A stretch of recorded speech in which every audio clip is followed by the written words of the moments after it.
नर्मदे क्षिप्रे महारानी की। हम सबका सौभाग्य है यशस्वी प्रधानमंत्री के नेतृत्व में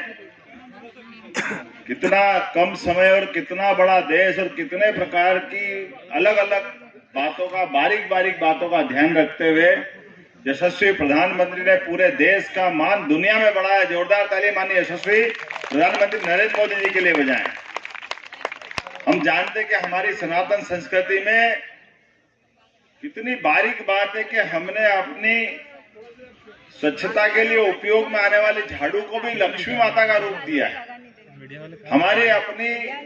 जिंदगी की अपनी ये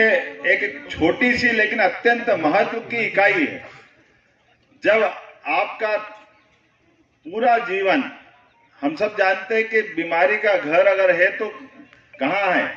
और ऐसे में पूरी दुनिया में भारत की जो निगाह थी वो बड़ी हल्की थी, थोड़ी गंदी थी। यशस्वी प्रधानमंत्री ने इस बारीक बात का ध्यान लाल किले की प्राचीर से उनके प्रधानमंत्री बनने के तुरंत बाद आग्रह किया कि हम अपने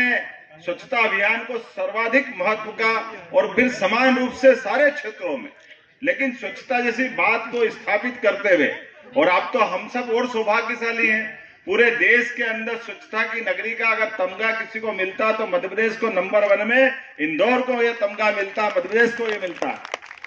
हमारी अपनी 1 बार 2 बार 3 बार लगाई अटल अनुभूति पार्क। आप सबको भी बधाई, यहाँ के अपने रोज घूमने वाले पूरे सुबह से लेकर के ये जो उद्यान बना है। मैं विकास प्राधिकरण के माध्यम से हमारे पूर्व अध्यक्ष जगदीश अग्रवाल जी भी यहाँ मौजूद है, पूरा मंच, माननीय अनिल जैन कालूवाड़ा जी हमारे पहला ही आपने ऐसा झटका दिया कि 8 घंटे तक मेरी बाद में जो आपने स्वागत सत्कार किया था, मैं आपका हृदय से आभारी भी हूँ। और हम सबका लिए ये जो जवाबदारी है, मूलतः मैं मुख्य सेवक के नाते से ही इस बात को समझता हूँ। और यशस्वी प्रधानमंत्री की निगाह में भी हमारा अपना प्रत्येक प्रदेश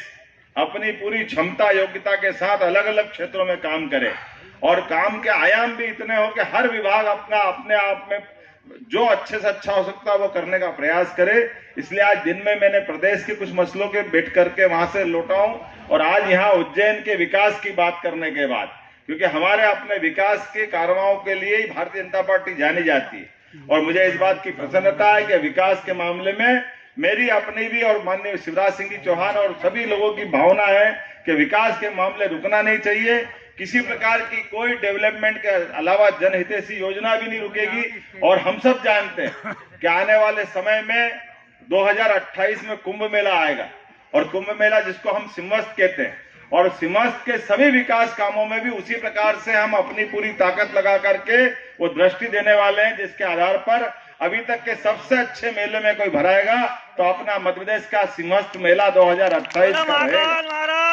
का बनाने के लिए अलग अलग प्रकार से आपके मन में भी कोई अच्छा आइडिया हो, विकास के मामले में अच्छा सुझाव हो, जो प्रदेश की बेहतरी के लिए अच्छा हो सकता है, और चलने वाली योजनाओं में भी कोई सुझाव है और किसी प्रकार की कोई शिकायत हो तो वो भी आप बता सकते हैं। हम सब मिलकर के सारे के सारे लोग, जब चुनाव होते तो हम अलग अलग दल के लोग हो सकते हैं, अलग अलग भूमिका में हो सकते हैं, लेकिन चुनाव के बाद हम सब एक हैं, सब इकट्ठे हैं, और इकट्ठे होकर के जो अच्छा हो सकता है। मुझे इस बात की प्रसन्नता कि इस बार विधानसभा में भी सबने मिलकर के हमारे सभापति का निर्वाचन सर्वानुमति से किया था। मैं कांग्रेस पक्ष को भी बधाई देना चाहता हूं जिन्होंने इस बात का साथ दिया, और क्या पक्ष क्या विपक्ष सबने मिलकर के सदन भी चलवाया, और सदन चलने के साथ से लगा करके जो मूल भाव है कि विकास के मामले में हम एक दूसरे का साथ लेकर आगे बढ़ते हुए और नए नए कीर्तिमान बनाएं। मेरी अपनी ओर से एक बार फिर नगर निगम उज्जैन को बधाई, बहुत बहुत धन्यवाद।